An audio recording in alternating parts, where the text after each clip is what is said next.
ابھی بھی next question ہے، ہمارے معاشرے میں عوام الناس کی اکثریت یہ سوال پوچھتی ہے کہ عام غسل اور غسل جنابت میں کیا فرق ہے؟ مزید یہ کہ اگر ہم غسل کو سنت کے مطابق ادا کریں تو کیا ڈائریکٹ نماز پڑھ سکتے ہیں یا پھر نماز پڑھنے کے لیے الگ سے وضو کرنا پڑے گا؟ دیکھیں یہ بڑا کرٹیکل سوال ہے، یہ اکثر لوگ کرتے ہیں. میں نے سورۃ المائدہ میں سٹارٹ کے اندر ہی وضو کا طریقہ آیا ہے کہ چہرے کو دھویا جائے، اس کے بعد دونوں ہاتھ کونیوں تک، پھر سر کا مسح اور پاؤں کو دھویا جائے. بل یہ پاؤں کے مسح والا اختلاف بھی ہے اپنی جگہ. المصنف ابن ابی شیبہ میں موجود ہے کہ اکرمہ جو تابعی تھے ابن عباس کے شاگرد، وہ پاؤں پہ مسح بھی کر لیتے تھے. اس کو زیادہ جھگڑا نہیں بنانا چاہیے. تو یہ وضو کا طریقہ قرآن کے اندر ہے، بخاری مسلم میں درجنوں احادیث ہیں، بلکہ مسلم شریف کے اندر تو 1000 سے زیادہ احادیث ہیں وضو، غسل، نماز اور طہارت کے مسائل کے اوپر، 1000 سے زیادہ. لیکن یہ آپ کو کہتے ہیں یہ وضو کا طریقہ تو امام حنیفہ نے بتایا ہے، تو وہ تو احادیث کے اندر موجود ہے. تو آپ بخاری مسلم دونوں میں حدیث موجود ہے کہ نبی الاسلام غسل کیسے کرتے تھے. امہات المومنین نے روایت کی ہے کہ نبی الاسلام جب بھی غسل جنابت کرتے تھے تو آپ علیہ السلام غسل کرنے سے پہلے استنجا کیا کرتے تھے. اس کے بعد آپ علیہ السلام زمین پہ ہاتھ مار کے مٹی لیتے تھے. اس زمانے میں ظاہر صابن تو نہیں ہوتا تھا، اور مٹی اس جگہ پہ ملتے تھے جہاں پہ مری وغیرہ لگی ہوتی تھی تاکہ اس کو صاف کر دیں. ظاہر وہ سمپل پانی سے تو صاف نہیں ہوگی. اس کے بعد آپ علیہ السلام، بخاری مسلم کے الفاظ ہیں کہ نماز کا سا وضو کرتے تھے، کلی کرتے تھے، غرغرے کے ساتھ سنت ہے، ناک میں پانی ادھر تک چڑھاتے تھے. اور وہ ابو داؤد میں الفاظ موجود ہیں کہ اگر روزہ نہ ہو تو پھر تو آپ اوپر تک چڑھائیں، روزہ ہو تو آپ بس نارمل ہی جتنے ہے پانی ہے. اس کے بعد چہرہ دھوتے تھے، نماز کا سا وضو کرتے تھے، پاؤں چھوڑ دیتے تھے. اس کے اندر ایک حکمت تھی، کیونکہ کیچڑ تھا، نیچے پانی جمع ہوتا تھا، اور اس زمانے میں لوگ شلوار نیچے سے نہیں پہنتے تھے، تہمت ہوتی تھی، نیچے سے پہنے تو کیچڑ پاؤں پہ لگ جائے. تہمت میں جو کر رہا ہے تو وہ تو اوپر سے پہن لے گا اور پاؤں اس کے کیچڑ والے ہوں گے. اور بخاری مسلم میں الفاظ ہیں نبی علیہ السلام باہر آ کے پاؤں دھوتے تھے. آج کل ایسا نہیں ہے. آج تو ہم اس اسماعی سے گزر نہیں رہے، ہم تو ٹائلز والے باتھ روم میں ہوتے ہیں، ساتھ ساتھ پانی بہتا رہتا ہے، وہ پاک ہوتا جاتا ہے، نکل جاتا ہے. ورنہ تو ہمارے لیے مصیبت ہو جائے، ہم پہلے تولیہ باندھ کے باہر نکلیں اور پاؤں دھوئیں اور اس میں وہ چھینٹیں بھی نہ پڑیں پھر شلوار پہنے. اب تو یہ ضرورت ہی نہیں اندر ہی، تو آپ پورا وضو بھی کر سکتے ہیں. اچھا، چونکہ نبی علیہ السلام وضو کرتے تھے اور اس سے پہلے استنجے والی جگہ سب کچھ دھو چکے ہوتے تھے، اور اس کے بعد آتا ہے پھر آپ علیہ السلام 3 دفعہ جو وہ سر پہ پانی بہاتے تھے، دائیں طرف بائیں طرف.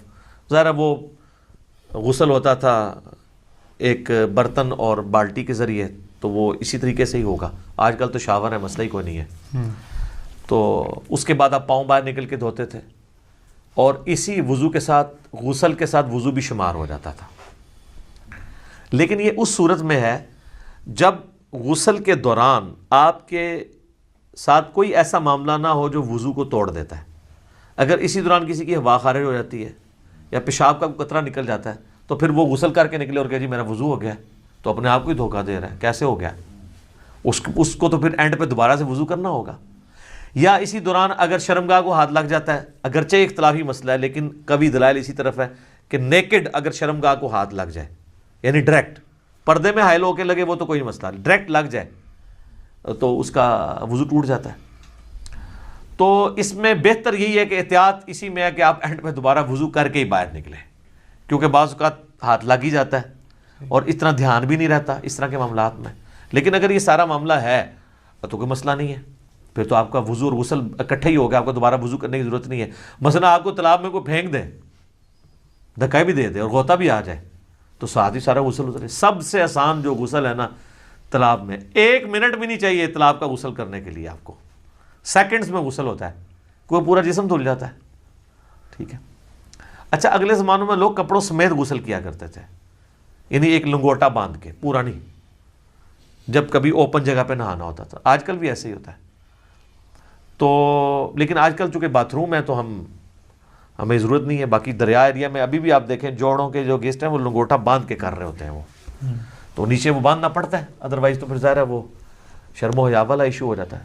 تو پھر اگر ایسی صورتحال ہوگی تو اگر کوئی وضو کے توڑنے والی چیز نہیں ہوئی تو آپ غسل کے بعد آپ کا وضو شمار ہو جائے گا، غسل جنابت ہو جائے گا.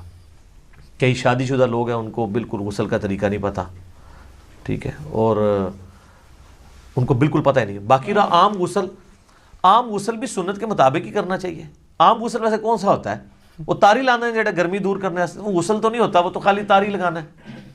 ہر غسل سنت کے مطابق ہی آپ نے کرنا ہوگا. اگر عام غسل سے مراد آپ نے، صحیح بخاری مسلم میں حدیث ہے کہ جمعے کا غسل کیا جائے، اور مسلم میں الفاظ ہے کہ ہفتے میں ایک دن غسل کیا جائے، تو وہ سنت کے مطابق ہی کرنا ہوگا.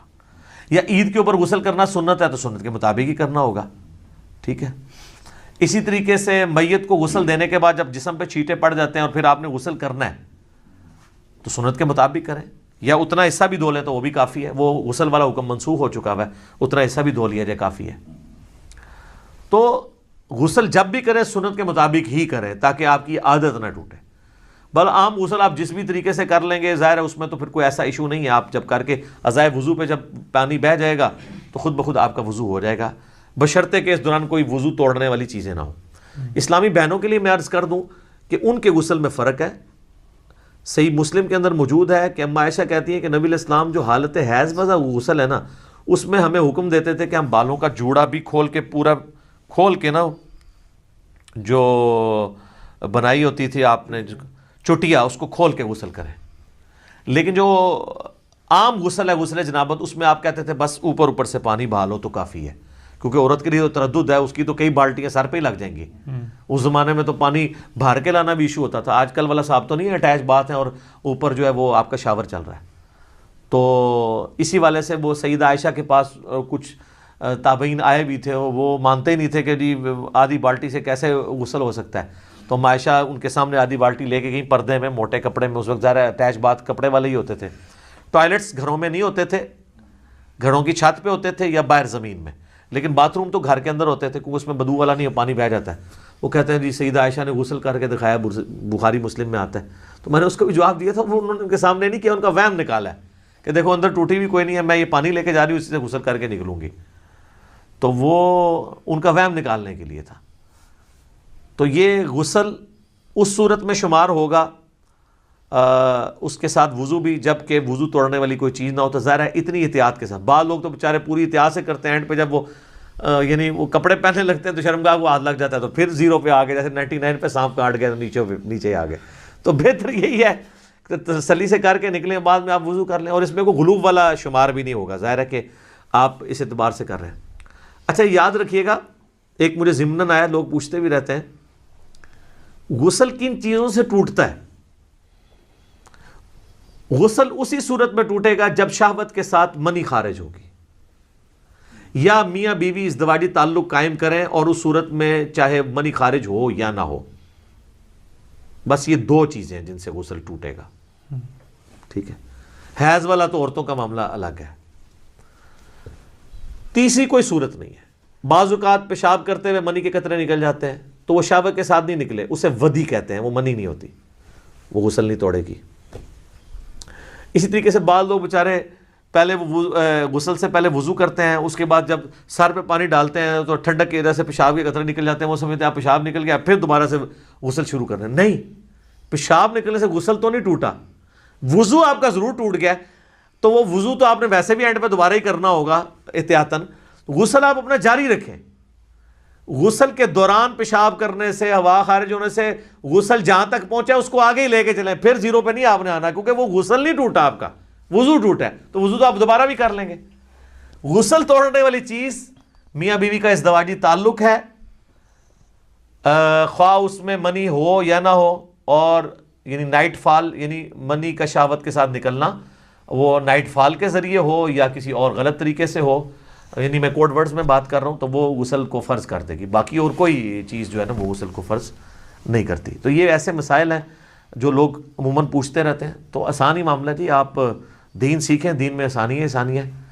تو اگر آپ بعد میں وضو کر لیں غسل کے بعد، اسی میں احتیاط ہے، بجائے اتنا اس طرح کر کے کان پکڑنے میں آسانی اسی کے اندر ہے آپ کی. ٹھیک ہوگی جی. جزاک